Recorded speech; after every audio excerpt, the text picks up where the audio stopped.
Al-Munabbah History.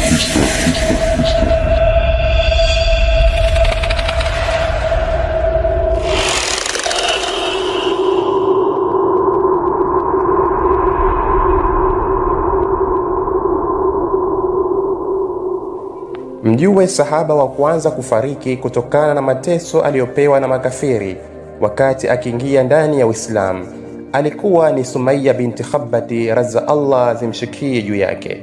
Sumayya binti Khabbati alikuwa mmoja wa Waislamu wa mwanzo kabisa na mke wa Yasir bin Amir radza Allah zimshikie juu yake na mama wa Ammar bin Yasir radza Allah zimshikie juu yake. Sumayya binti Khabbati alikuwa mtumwa wa Abu Hudhaifa bin al-Mukhira, lakini alikombolewa na mume wake Yasir bin Amir. Kwa sababu ya kuwa mmoja wa waumini wa mwanzo, aliteswa vikali na Makuraishi, hasa na Abu Jahal ambaye alihusika moja kwa moja na kifo chake. Sumayya binti Khabbati alivumilia mateso makali kwa sababu ya imani yake na hatimaye aliuawa kwa kuchomwa mkuki katika mwili wake na Abu Jahal.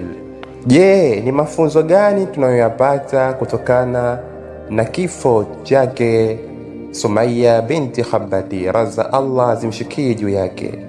Sumayya radza Allah zimshikie juu yake anahesabika kuwa shahidi wa kwanza, yani shahida wa kwanza katika Uislamu, akithibitisha uaminifu wake kwa Mwenyezi Mungu hadi pumzi yake ya mwisho.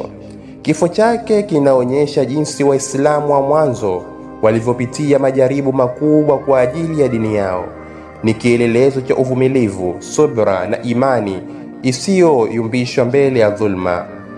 Baada ya kuuawa kwake, mume wake Yasir bin Amir pia alifariki kutokana na mateso kutoka kwa makafiri, na mwana wao Ammar bin Yasir radza Allah zishikie juu yake aliendelea kuwa miongoni mwa maswahaba mashuhuri wa Mtume Muhammad sallallahu alaihi wasallam. Huyo ndiye sahaba wa kwanza kufariki kutokana na mateso ambayo aliyopewa na makafiri wakati akiingia ndani ya Uislamu, anayejulikana kwa jina la Sumayya binti Khabbati radza Allah zimshikie juu yake. Na mimi msimulizi wako, jina langu naitwa Ismail Al-Munabbah from Sautul Jamil Islamic Da'wa. Al-Munabbah History.